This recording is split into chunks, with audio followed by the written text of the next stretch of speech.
Is it possible? Has it happened? I'm telling you. What's going on, YouTube? Let's just double check to see that I'm actually live. What? Live. Amazing. Amazing. Oh, let me turn this down for my phone so I'm not feeding back. So, oh, that's why. That's why I can turn this up. I'm gonna mute this because I don't need to be doing that at the same time. What's going on, YouTube? How are you? I am happy that I'm able to finally go live. Yes, I had some challenges, some interesting things, but let's jump right into it because I've only got a few minutes and I want to get this information to you. I want to really what this the result, the reason why I titled the workshop the way it is because I just came back from a conference. It was excellent. It was all consuming, meaning that it was from a lot of times the days started at 6 or 7, 8, and it went to 11, sometimes at midnight. It was that, but it was great. I mean, I had a wonderful time. There was so much information and it really raised my level of thinking. So that's why I really titled this Creating Intentional Environments for Growth. So let's get into it. I've got some slides, that's right, that I want to share with you. So let's be sure I've got the right things up. Let's minimize any of the other information that you do not need. Ew, yes. All right. And let me share my screen. This is going to be a great thing. So I'm glad you all are watching. If you're watching this live, put hashtag live in the comments. If you're watching this on the replay, put hashtag replay in the comments. All right.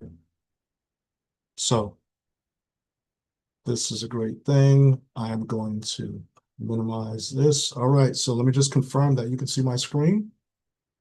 And it looks like you can. So I'm going to start the slide.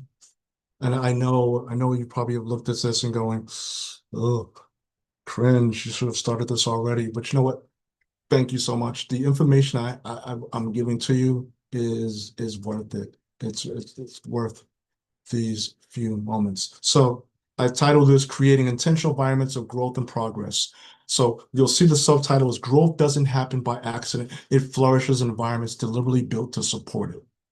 So it's not something that just happens that when you decide to grow, you decide to make progress, it doesn't happen. You have to operate with that intention. So that was something I realized that. So let's move forward in talking about that. Now, uh, your environment, I realize, is always speaking to you, whether you want to or not, whether you're in your office, whether you go to a concert, a movie, to a park, it's always speaking to you. And so your environment can either push you forward or it holds you back. There is no neutral ground. If you think there's a neutral ground, you're really compromising your ability to progress, to grow, to develop. So understand that it's that your environment is going to speak to you.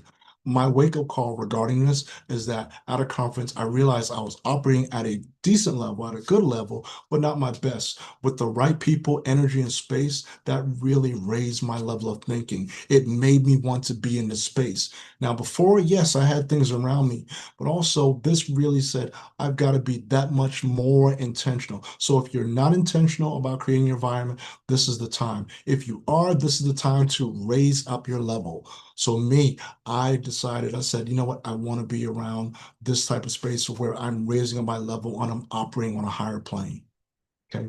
So when it comes to that, and feel free if you have any comments or questions, put them into the chat. I'll be checking that. Also, if you have anything, you can always private message me that if you don't want to put it in publicly and we can have a discussion. So there are three dimensions when it comes to your environment. There's your physical space, your mental space, and your relational space. Your first space, your physical space, is your workspace, your home, the places you frequent daily. Right. Now, your mental spaces is your information diet, the things that are input here, your thought patterns and your mental habits. When I say your information diet, it's what you feed on, your news, your internet, your social media, how you find out things are going on in the world, all those things.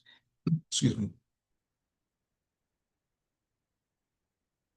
Then there's your relational space, the people, the conversations, everything that you engage in. That's really going to be key. So most environmental influences remain invisible until you intentionally look for them. That's right. Many times, unless you intentionally and you have the mind to begin to look at those things, then it's going to be like white noise. It's going to be something that you're just accustomed to, so you just pass by it.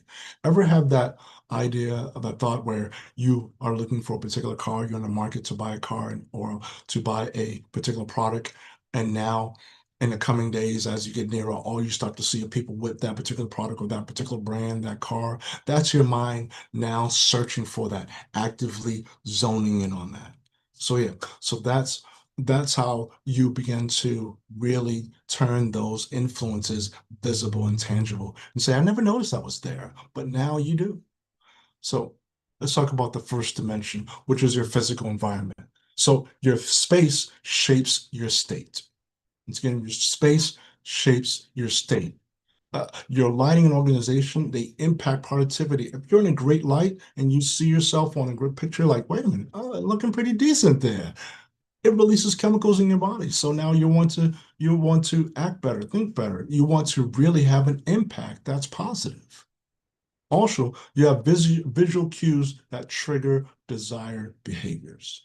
That's important. What are the things that you see around? Is a particular picture, a particular object, uh, anything that's maybe on your desk, that's on your wall, those types of things there. Tool accessibility that affects your workflow. So if there's something that you commonly use and you have to go into a particular drawer, get up out of your comfortable space where you're processing and break of that flow of progress, then that's going to be a hindrance. So you want to be sure that the tools you use to progress and to grow are accessible to you. So let's think about that.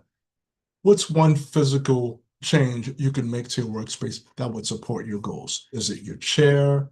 Is it is it particularly maybe where what's underneath your desk? Do you have a particular fan, a heater? Maybe there's a machine that you have, a machine that you have that makes some calming noise. Could be waterfalls, a thing. Could be a candle that you burn. What's something like that? What's a physical change that can make your workspace that much more supportive of your goals? So that's your physical environment. Next, let's talk about your mental environment. Your mental environment. So it's your information diet. What you consume mentally shapes your thoughts and possibilities.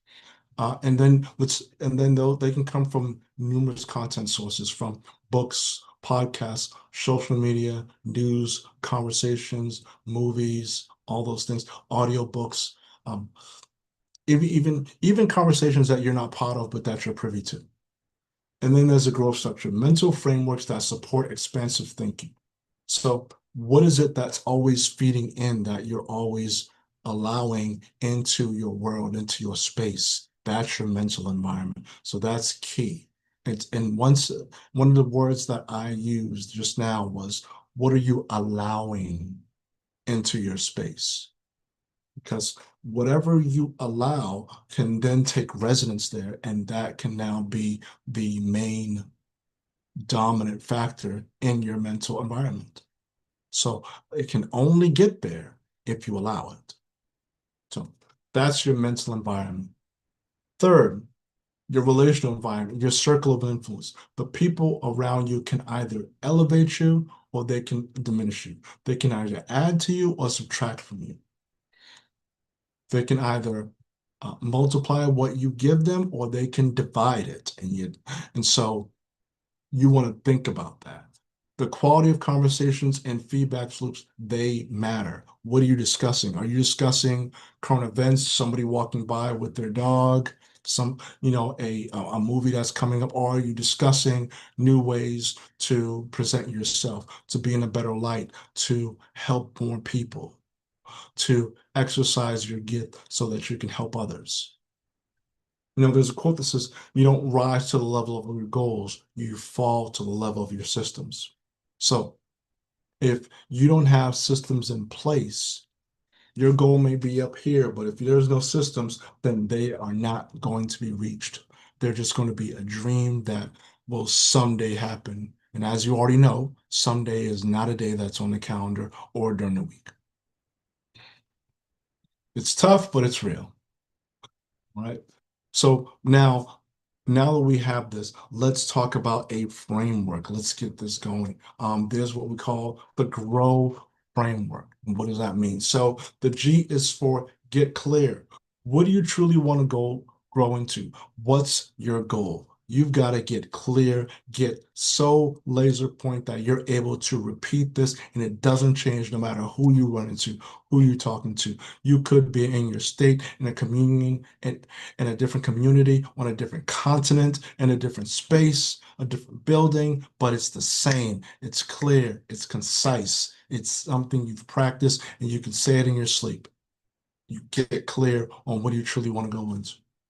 R, remove distractions. What no longer, and follow the wording. Sometimes we can read things too quickly. And so slowly identify what no longer serves your future. Meaning that at some point there was use for it, but now that season is up. So what no longer serves your future? So you want to remove distractions. Because there may be a particular book, a particular magazine, a particular picture you had that served you for a period of time, but now that's a distraction. So it no longer serves your future. You may have pivoted, you made those adjustments. So you remove the distractions. Oh, organize for support. People, places, and practices that lift you. Bring them in. Bring them, those that align with your goals and your future, where you want to go. That's key. And then there's the W, which is work the system daily. You want to build rituals and reminders into your routine. Those reminders can be particular people, alarms, things that go off that are part of your daily routine. I emphasize and stress the word daily because it's those habits, those things, as you grease the wheel, that's going to build that muscle of achievement, of growth, of progress, right? So now that we've talked about the different environments, the physical, the mental, the relational, now it's time to do what we call an environment audit. So that audit is 24, 48, 72. So the 24 hours, so in the first 24 hours, this is what you do. You identify one, not multiple, one environmental factor that's working against your goal. Right? You spend that day. This is your focus. It's not to say, okay, all these make up one. No, don't try and cheat it. What is it that working against your goal? Next, 48 hours. You make one concrete change to align that thing with your growth. And that alignment might be to make an adjustment, to add to it, or to remove it completely. Then in 72 hours, you want to share your commitment with someone who will support your new environment. Yes, your new environment. This in 72 hours, that's your accountability. So you want to ask each of your dimension, is this pushing me forward or holding me back? Remember, no gray area, no neutral ground. Do not compromise. That's the key. No compromising of your feelings, of your goals and your progress. Mhm. So let's think about this. These are some questions to really consider. What's one hidden force in your environment you hadn't noticed before? Well, as I said, if you don't think to look for it, then it's going to be invisible to you. That impact is going to be invisible until you put on that particular lens of searching for everything in your environment that you didn't notice before that's having an impact. Then as the priority focus, which dimension needs the most attention? Is it the physical, is it mental, or relational? And some may say, well, my relational and my mental, or well, my physical and my mental. Well, all three need for me. No, no common ground. Pick one and stick with it. There's no right or wrong. You find that one and you stick with it. Not to say at some point in time down the line you can't address another dimension. However, pick one and say what needs the most attention. Then you want to do have maximum impact. What's the smallest environmental change that can have the biggest impact? So think about that. Take notice. So really what I learned was that yes, I'm doing things, but I want to be that much more intentional. So if you're not intentional, this is for you. If you are intentional and you want to take it to another level, this is for you. If you know someone that needs this, share this with them. Share this with them. So let's talk about really what your next steps are going to be. Key takeaways. Remember, your environment either pushes you forward or holds you back. That's it. Forward or back. No static. If you think, well, it's holding me static, that's holding you back. Static is holding you back. Middle ground, holding you back. That's it. We're not going to compromise your goals here. Next, you want to design one dimension to intentionally design. Choose one dimension to intentionally design this week. Physical, mental, relational. Choose one dimension. When you choose that dimension, then you'll start to put on the lens and see what is it that has an impact, what's the influence. So this may be it may be the first time you're approaching this, or you may want to do this and you're saying, you know what, I don't see it. I know there's something, I don't see it, but I need some help. Now, if you need help with that, get that help. Get on my calendar, talkwithtrevor.com. Book a free goal setting session. What we'll do is we will look at all your dimensions and we will then make determination, figure out which one stands out for you and what are steps you can take in order to make the change to align that dimension to your growth and where you are now going to your future. All right. So it is time out. Can you believe it? You know, we're in the middle of the year. And so half the year is just about over. It is time to take action. And it's okay to get help. Get that help that you need. Get on my calendar. I've got some appointments this week. The best thing to do is to act now. Don't hesitate. Get on there. Because there'll be a point in time where you say, well, I'm thinking about it now, and you may not be able to book a session until a month out. You're just getting that busy. So I just encourage you, create that intentional time. So create that intentional growth. Choose a dimension, physical, mental, relational, and take action. All right.